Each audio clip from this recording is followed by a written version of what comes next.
now for some sports. Here's Olumide Macaulay.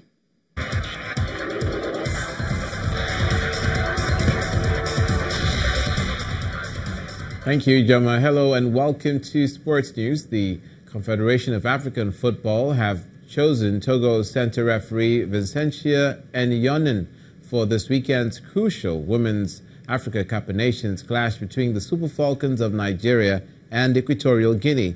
She'll be assisted by Senegal's Adia Cissé and DR Congo's Kanjinga Miriel in a must-win tie for the defending champions.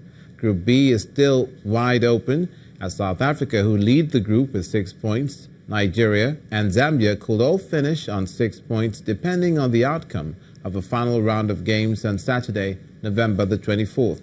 Nigeria will take on Equatorial Guinea, while South Africa will face Zambia, and both games will be played simultaneously. Former Chelsea striker Didier Drogba has announced his retirement from international football, calling time on a 20-year career in which the centre-forward won 4 English Premier League titles with his clubs and the 2012 Champions League. The Ivorian, who's been playing in the US for Phoenix Rising, had 2 spells at Chelsea, scoring 164 goals in 381 games, having spearheaded the West London club's revival under owner Roman Abramovich. The 40-year-old began his career at French side Le Mans in 1998, but did not play top-tier football until he was 23, when he was signed by Guingamp in 2002. Drogba, who made more than 100 appearances for Côte d'Ivoire, was voted African Footballer of the Year twice. To motorsport, retiring Fernando Alonso has made clear that he has not closed the door on returning to Formula One in the future. The two-time world champion is bowing out of the sport as well after this weekend's Abu Dhabi Grand Prix, after 17 seasons to concentrate on racing in other categories, but has not called the exit his definitive Formula One retirement.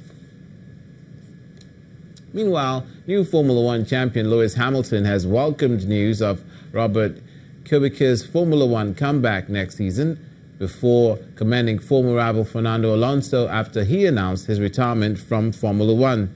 Kubica last raced in the F1 in 2010 before he partially severed his right forearm in a near-fatal rally crash in Italy. That's it on Sports News. Ijoma will be back just now with the news at 10.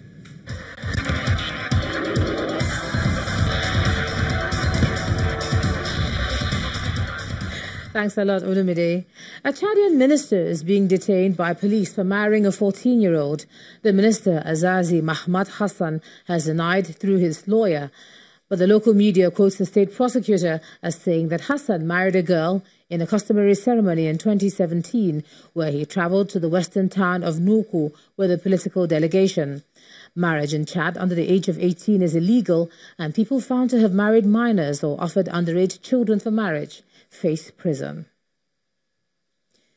U.S. President Donald Trump has again threatened to close the whole U.S.-Mexico border and halt trade with Mexico if the arrival of migrants from across Central America leads to disorder there.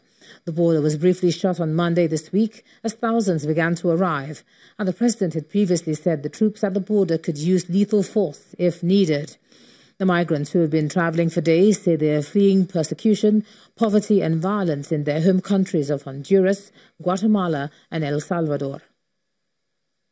UK Prime Minister Theresa May has defended her most recent deal with the EU on Britain's exit from the bloc with British lawmakers. She told them the deal would deliver the Brexit the people voted for, as the British people will be settled for a brighter future. Mr. Speaker, I want to be very clear about the stage we've reached in these negotiations and the scale of what is now at stake. We have an agreed text between the UK and the European Commission. The text is today being shared with the leaders of the other 27 member states ahead of the Special EU Council on Sunday.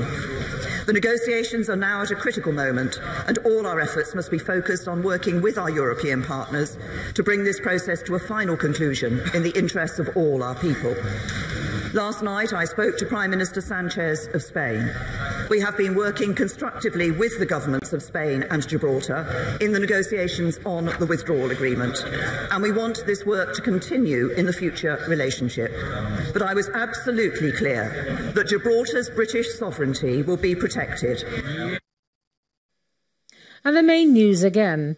The Senate today disclosed intentions to investigate the circumstances surrounding the alleged killing of over 40 soldiers in Borno State as the lawmakers cut short plenary in honor of the military personnel.